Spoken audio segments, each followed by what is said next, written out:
Close your eyes and open your mind.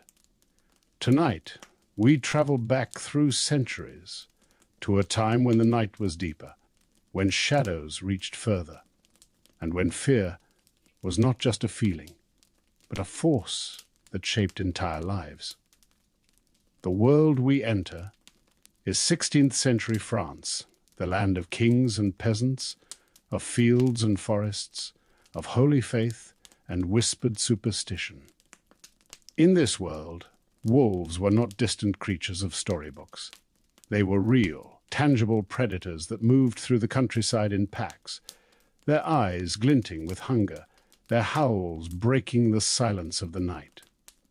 Winter was their season, when hunger drove them closer to towns and farms, when livestock vanished, and sometimes people too. To live in France in these years was to live always with the wolf on the edge of your life, watching from the darkness of the tree line. The town of Dole sat in the Franche-Comté, a region of rugged hills and endless woods. The forests were thick and old, their branches knitting together to form endless tunnels of gloom.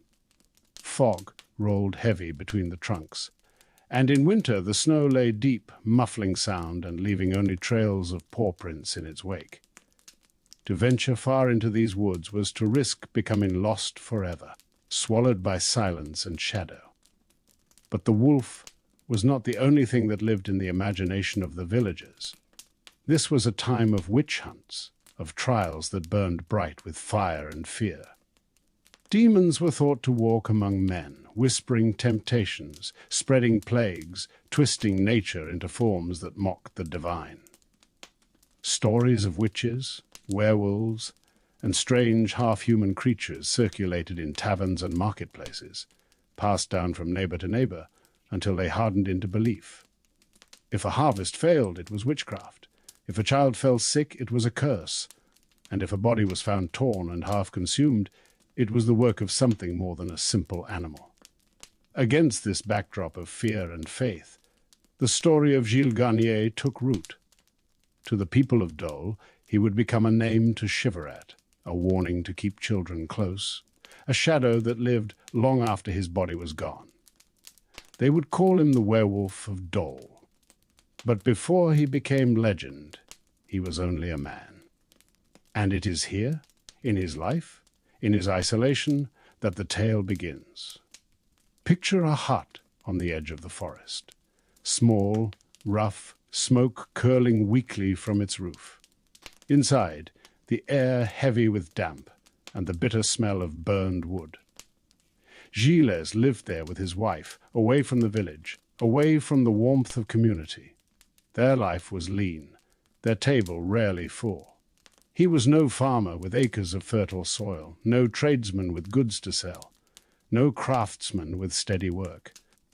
He was an outsider, and outsiders in such times were already halfway to being monsters in the eyes of their neighbors. And the winters pressed hard. Food was scarce, game elusive, crops poor. In such a world, hunger was not just a passing pang, but a constant torment, gnawing at the belly and the mind. Hunger makes men desperate, and desperation drives them to choices that can never be unmade. In this lonely hut, on the edge of a village already steeped in fear of the supernatural, the seeds of one of Europe's most infamous werewolf legends began to grow. Life in the hut was a life apart. Gilles Garnier and his wife were not like the townsfolk of Dole, with their bustling streets, their marketplace chatter, and their warm gatherings by the hearth. Their world was quiet, cold, and stripped bare. The hut itself was no more than a shell, rough-hewn timber, patched gaps stuffed with moss to keep out the wind, a single chimney coughing smoke when there was wood enough to burn. Inside, the floor was dirt, the corners dark, the smell of damp and hunger clinging like a second skin. By day, Gilles wandered the woods in search of food. He was a poor hunter, lacking the skill or strength to match the wolves who roamed the same terrain, where they moved in silence, Sure-footed and sharp, Gilles stumbled, thin hands clutching at crude traps or the shaft of a spear worn smooth with use. More often than not, he returned empty-handed, carrying only twigs for the fire, his face lined with frustration, his wife's eyes watching him with a mixture of worry and quiet reproach. His wife too bore the marks of their hardship. Her frame was thin, her clothes little more than patched rags. The hunger hollowed her cheeks and thinned her patience. She did not speak often, but her silence pressed upon Gilles more heavily than words ever could.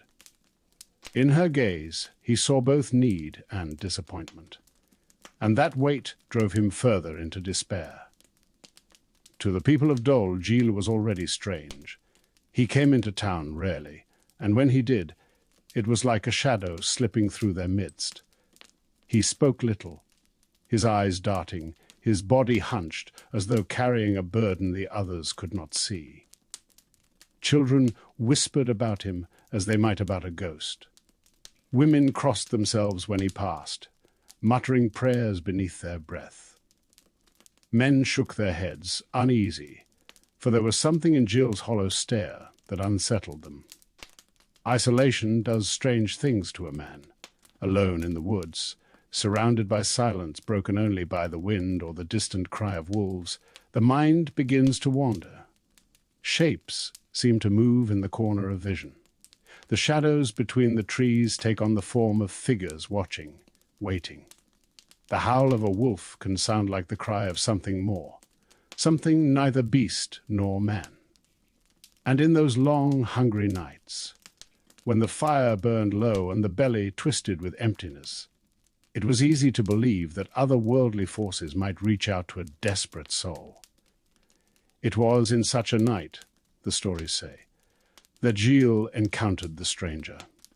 Cloaked, pale, and not entirely human, this figure offered him a gift, a salve, an ointment glistening strangely in the moonlight.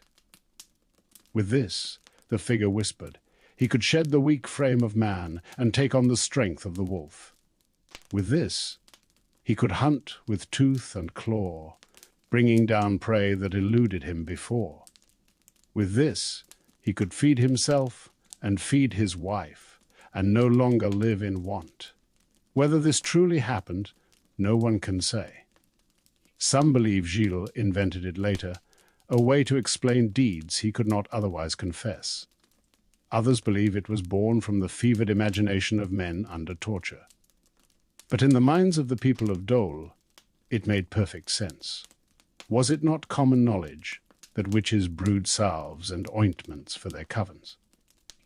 Was it not said that the devil gave charms to men who sold him their souls? In their world, magic and hunger walked hand in hand, and a desperate hermit was the perfect vessel for both. From this moment, legend says, Gilles was no longer only a man. He was something in between, a creature who prowled the forests, who knew the hunger of wolves and the cunning of men. In the weeks that followed, children began to vanish. Small footprints in the snow led into the trees and did not return. Days later, scraps of fabric were found tangled in the undergrowth, or bones half buried beneath the frost. At first, the villagers spoke of wolves, for wolves were always near. But the wounds were strange, the marks unsettling. They whispered that this was not the work of ordinary beasts.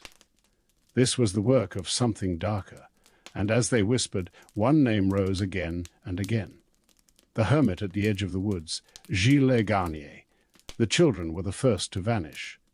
It began quietly, almost unnoticed, in the way tragedies often do. A boy of 7 sent to gather sticks at the edge of the woods. He did not return. At first the villagers thought perhaps he had wandered too far, distracted by some game of his own making, or had fallen and hurt himself where no one could see. Men went searching, their boots crunching on frost, their voices calling his name into the cold air.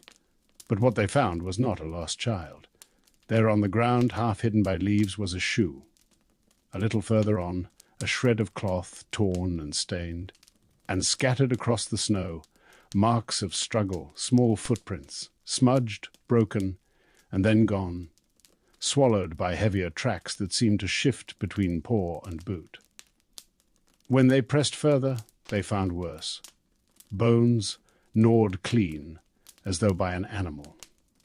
But the cuts were strange, uneven, irregular, almost as if teeth had been guided by a human hand. The hunters fell silent. When they returned to the village, their voices were low and heavy with dread. The news spread quickly. Mothers clutched their children close, forbidding them to stray even an arm's length from their side. Fathers sharpened knives and placed them by the door. Doors were barred earlier in the evening, shutters fastened tightly against the night. In the taverns, men drank with hard eyes, their voices hushed, as though to speak too loudly might draw the creature's attention. And the whispers began to circle. A wolf, yes, but not a common one. A wolf with human cunning, a wolf that knew how to hide, how to stalk, how to take not sheep or goats, but children. And then came the second disappearance. A girl of 10 walking back from a neighbor's cottage at dusk. She was never seen again, only a scattering of blood on the snow, and faint tracks that seemed too large for a wolf, yet too strange for a man. By the third disappearance, there was no doubt in the villagers' minds. Something was preying on them, something that was neither one thing nor another. Fear settled over Dole like a sickness. The marketplace, once full of chatter, was subdued. Neighbors eyed one another with suspicion. The cry of a wolf in the distance sent people fleeing indoors, bolts clattering shut, candles snuffed. The woods, once a place of gathering wood and game, became a forbidden zone, a threshold none dared cross without company and weapons. But fear does not sit idle. Fear needs a face. Fear needs a name. And slowly, surely, suspicion turned toward the figure who had always been half apart from them. Gilles Garnier. He lived on the edge of the forest, where the cries were heard most often. He was thin, always hungry, always restless. When he did come into town, he skulked in silence, eyes darting, muttering to himself. Children had whispered about him for years, calling him ghost, shadow, even beast. Now, in the wake of the vanishings, those whispers seemed like prophecy. Mothers warned their little ones, "Do not wander, or the hermit will take you." Men shook their heads and muttered that he looked less like a man with each passing day. The hysteria swelled. At night, villagers claimed to see strange shapes moving between the trees, too quick, too upright to be wolves, yet too bestial to be men.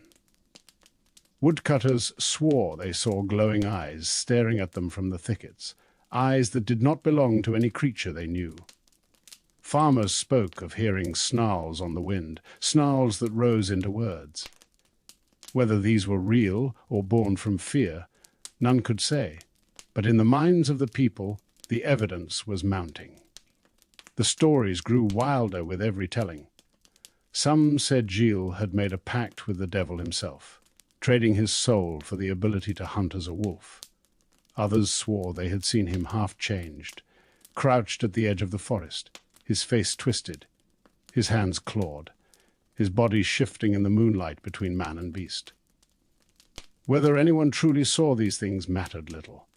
What mattered was that they believed them. And with belief came anger. The men of Dole began to gather, their torches blazing, their dogs straining at the leash. They searched the forests, calling, listening, their nerves stretched taut as bowstrings. Once, they claimed they heard footsteps moving just ahead of them. Too heavy for a wolf, too light for a man. Another time, a hunter swore he saw Gilles himself slipping between the trees, only to vanish in the mist, as though the woods swallowed him whole. The hunts returned empty-handed, but each time they came back more convinced. It was him. It had to be him. Fear had grown into certainty, and once certainty takes root, it is not long before justice or vengeance follows. The people of Dole did not invent their fears, they inherited them. For centuries before Gilles Garnier's time, Europe was thick with tales of werewolves. Men who shed their human skins beneath the light of the moon. Men who prowled the night as beasts. Men who feasted upon the flesh of their neighbors. These stories were as old as the forests themselves, and in the 16th century, they were as common as the prayers whispered in church. In Germany, peasants told of Peter Stump, the farmer who confessed to wearing a magic belt that allowed him to become a wolf. He claimed he stalked fields and villages, killing livestock and children alike, and that in his wolf form he was strong and unstoppable. When he was captured, he spoke of cannibalism and unspeakable acts, and the people of Bedburg called him the Werewolf of Cologne.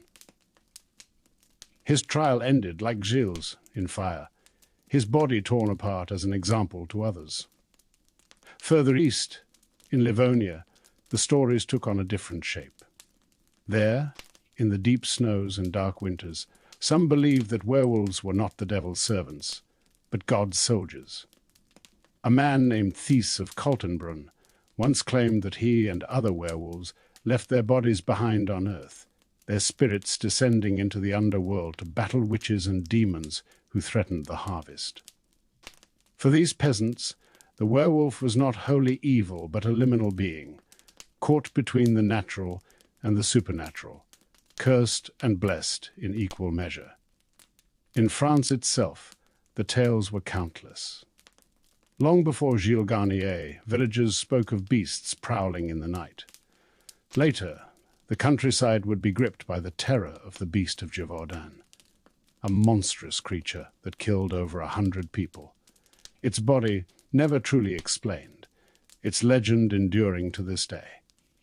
In villages, much like Dole, children grew up with warnings. Do not wander into the woods at dusk, for there are men who walk on 4 legs, men who hunger for blood. The church, too, spoke often of werewolves. Priests warned that men who strayed from God's light could be cursed into beast form. The devil, they said, offered ointments and charms that granted power, but at the cost of a soul. To be a werewolf was not only to be cursed by nature, but to be bound to hell. And so the tales hardened into law. To be accused of lycanthropy was no different from being accused of witchcraft, and the punishment was the same, fire. It is important to remember that to the people of Dole, these were not distant fables. These were truths, stitched into their worldview. When children went missing, when bodies were found torn, when wolves howled too close to the fields, they reached for the stories they knew. They whispered of men who prowled as wolves, of neighbors who vanished into the forest by day and returned under moonlight with blood still wet on their hands. So when whispers turned to Gilles, they did not hesitate. A hermit, already strange, already feared, already half forgotten by society. A man who lived on the edge of the forest, where such things were said to dwell. A man thin with hunger, restless with desperation, quiet in ways that unsettled. For them, Gilles was no longer just Gilles. He was the embodiment of everything the stories had warned them about.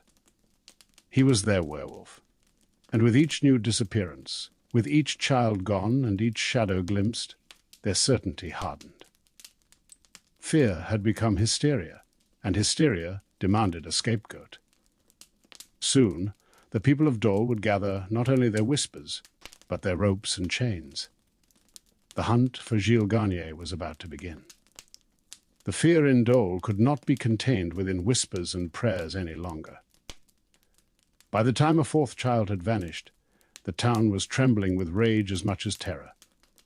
The people gathered in the marketplace at dusk, torches flaring in the cold air, dogs whining and pawing at the ground, as though they too sensed the tension.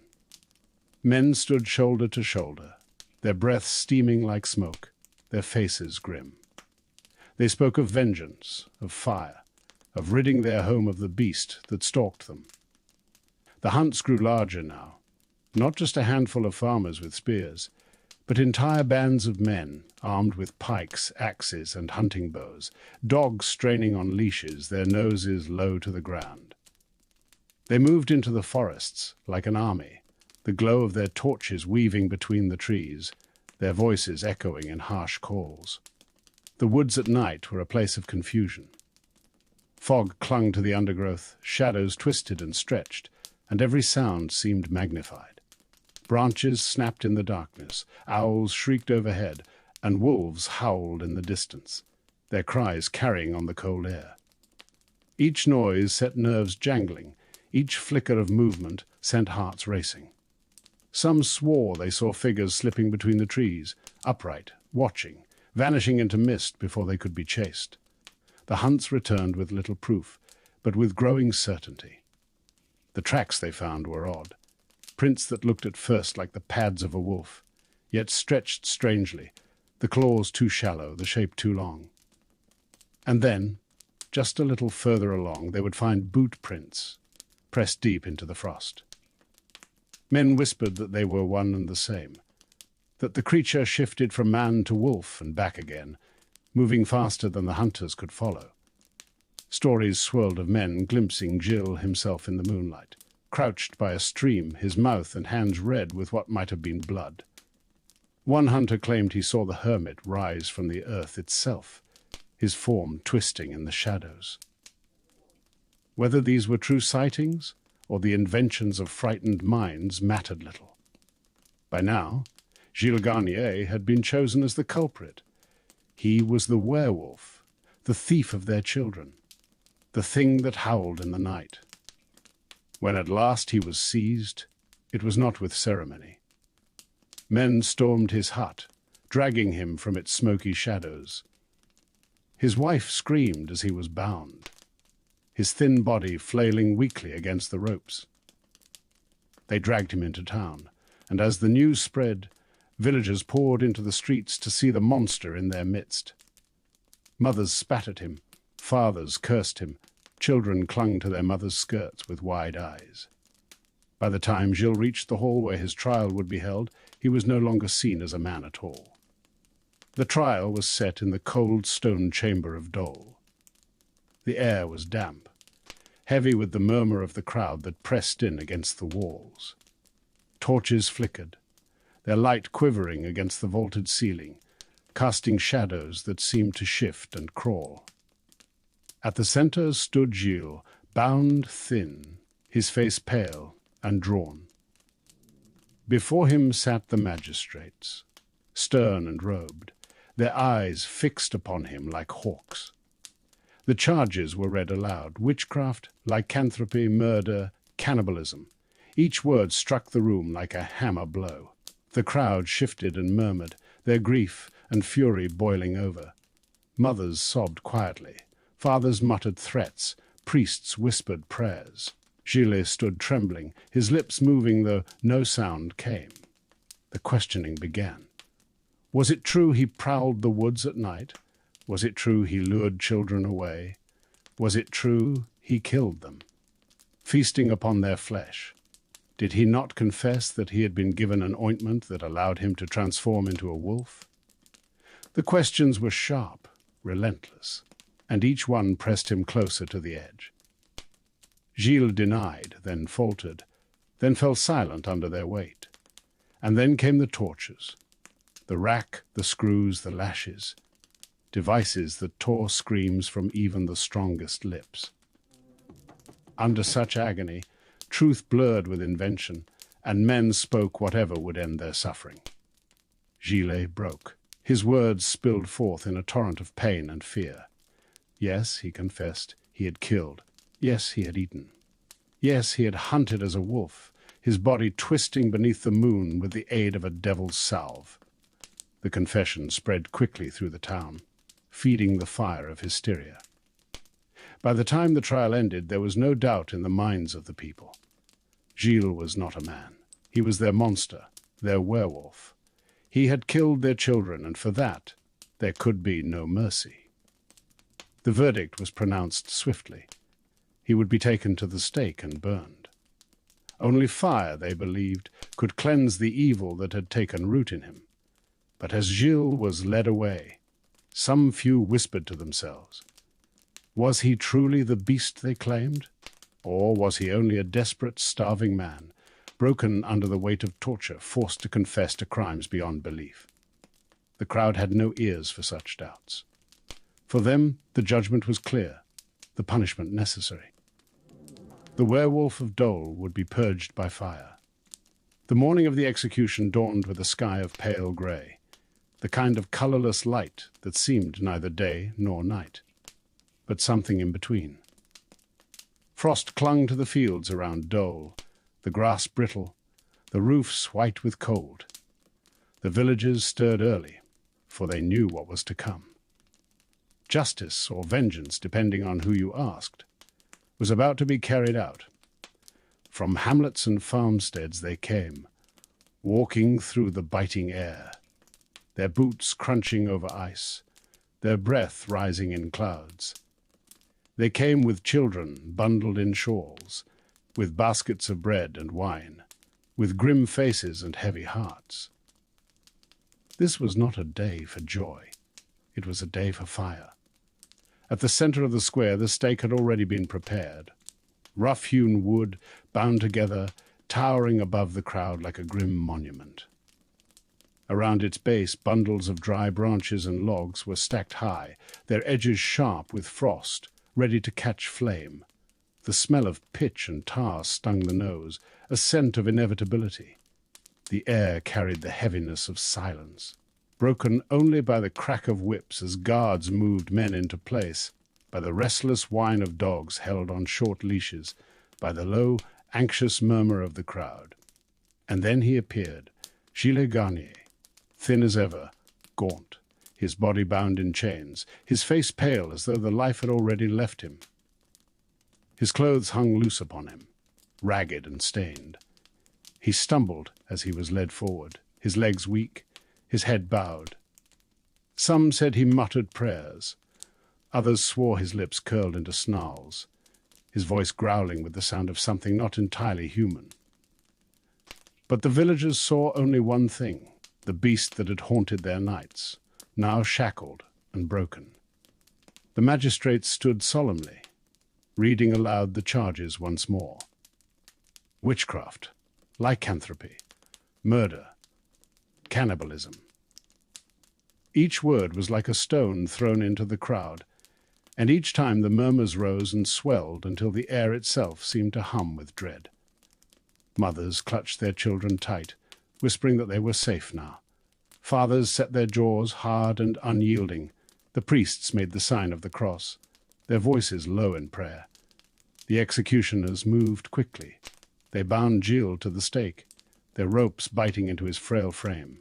His arms were pinned, his body pressed against the wood. For a moment he was still, his eyes wide, darting across the crowd, perhaps searching for mercy, perhaps searching for escape. He found neither. A torch was lowered to the pile of kindling at his feet. Smoke rose first, thin and ghostly, curling upward like a spirit escaping into the air. The crowd held its breath. Then the flame caught, leaping hungrily from branch to branch, racing along the wood, devouring the pitch. The fire grew, a roar replacing the silence, sparks flying upward like a swarm of fireflies carried by the wind. The smoke thickened, swallowing Gilles in its grey veil. And then the cries came. Some swore he screamed like a man, his voice torn apart by the agony of the flames. Others swore the cries shifted into howls, long and piercing, the sound of a wolf caught in death. Mothers covered their children's ears. Men stood grim and silent, their faces lit orange by the fire. Women wept, though whether in grief or relief, none could say. The flames climbed higher, wrapping Gilles in their merciless embrace. His body twisted, blackened, writhed against the ropes until they too were consumed. The smell was thick, acrid, filling the square, clinging to every garment, searing itself into memory. Some turned away, unable to watch. Others leaned closer, eyes fixed, as though by staring they could prove to themselves that the monster was truly gone. When at last it ended, only ash remained. The stake stood charred, the ground beneath it blackened. The villagers began to disperse, their footsteps heavy, their voices hushed. Some said they felt lighter, safer, as though the evil had been burned away with the body. Others felt no peace at all, for the wind still carried strange sounds through the trees, and the night still seemed to watch from the shadows. And as they walked back to their homes, many swore they heard it, a howl faint, mournful, carried on the cold air. Some said it was only a wolf in the forest. Others whispered that it was Gilles himself, his spirit torn free, his curse unbroken. The Werewolf of Dole, gone but not gone, his presence lingering in the dark woods that surrounded their lives. The fire had burned out, the ashes scattered by the wind. But the story of Gilles Garnier did not end on that cold day in 1573. In many ways, it had only begun. The villagers of Dole returned to their homes, their shutters bolted, their hearths burning, their children held close. Yet the silence they hoped for did not come. The forest remained as it always had, dark, restless, and full of eyes that gleamed in the night. In the weeks and months that followed, strange things were spoken of in hushed tones. Farmers trudging home late from the fields swore they felt footsteps behind them. Soft at first, then quickening, as though something unseen was keeping pace. When they turned, the path was empty, yet the sensation lingered, pressing at the back of their necks. Woodcutters, deep among the trees, spoke of hearing a low growl close by, though when they searched, there was nothing but fog curling between the trunks. Children whispered of seeing shadows darting between the oaks, shapes too tall for wolves, too lean for men. And sometimes, on still nights when the moon was high, a howl would drift across the fields. Long, mournful, and strange. The villagers froze when they heard it, their faces pale in the candlelight.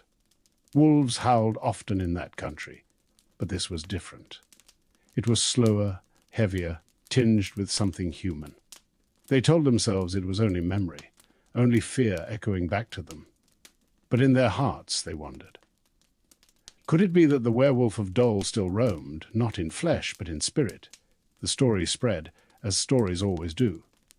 Travellers carried it along the roads, merchants retold it in marketplaces, priests thundered it from pulpits. Gilles Garnier was spoken of far beyond his town. In one telling he was a man cursed by the devil, in another a witch who brewed ointments to turn his body into a wolf's.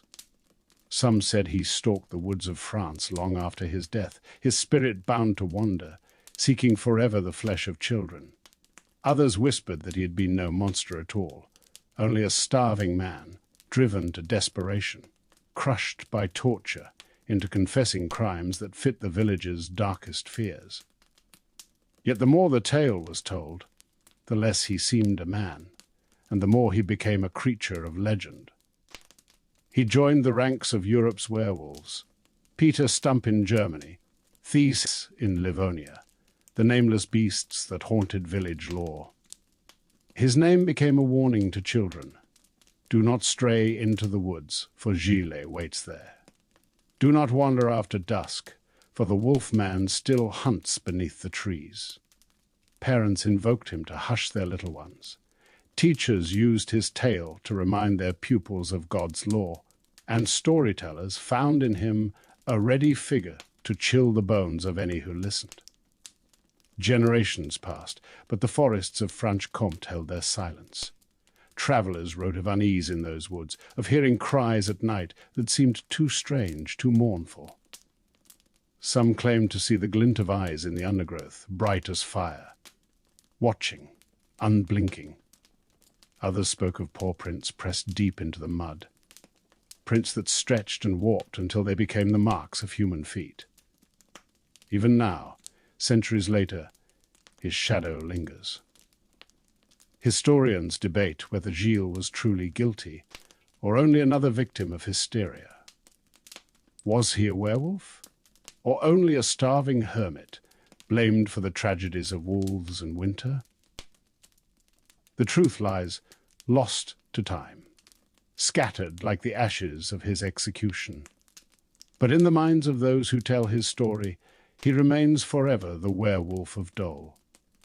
And on some nights, when the mist hangs low and the moon burns cold, the people of the region still say that his howl can be heard. Rising from the forest, long and hollow, it rolls across the fields like thunder.